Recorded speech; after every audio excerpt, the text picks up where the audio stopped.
strangulated as he has committed the murder of 100 children, and the court has recommended that execution should take place in the presence of legal heirs of the deceased as provided under Section 302 APPC.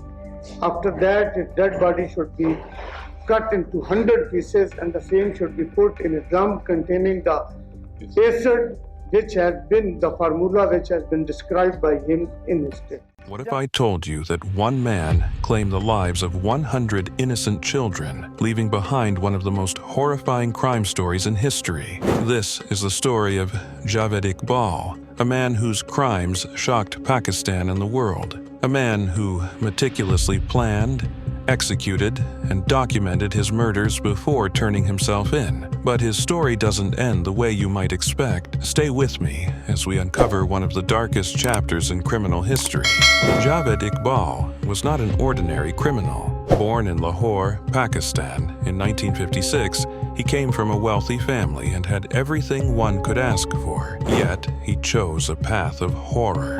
From an early age, in the late 1990s, Lahore was gripped by fear. Boys from poor families and the streets started disappearing without a trace. While many assumed these children had run away, the horrifying truth would soon be revealed. Javed Iqbal targeted young boys, mostly runaways or orphans. He lured them into his home, offering food, shelter, or small jobs. But once they stepped inside, they never came out alive.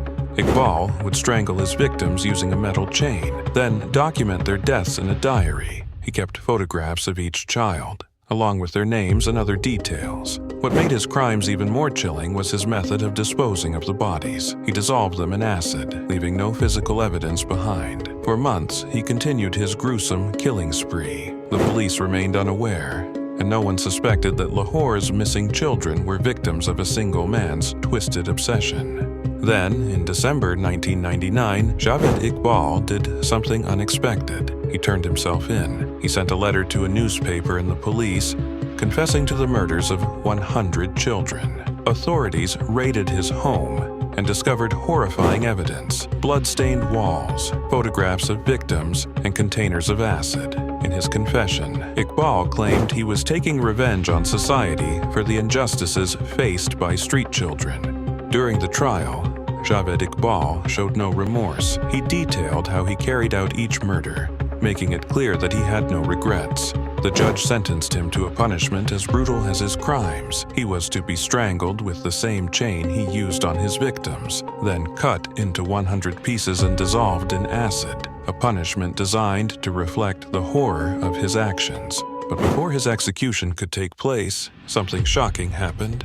On October 8, 2001, Javed Iqbal was found dead in his prison cell. Officially, it was ruled a suicide. He had allegedly hanged himself, but many believe he was murdered. Some speculate that fellow inmates or even prison officials took justice into their own hands. His death left many questions unanswered. The case of Javed Iqbal remains one of the most terrifying in history. It exposed the vulnerability of street children and the failures of law enforcement in identifying serial killers early. His story serves as a grim reminder of the darkness that can exist in society. It also raises questions. Javed Iqbal's crimes shook Pakistan and left an indelible mark on criminal history. Even after his death, his story continues to haunt those who hear it. What do you think? Was justice truly served, or do too many questions remain unanswered? Let me know in the comments below. Stay safe and remember, evil sometimes hides in plain sight.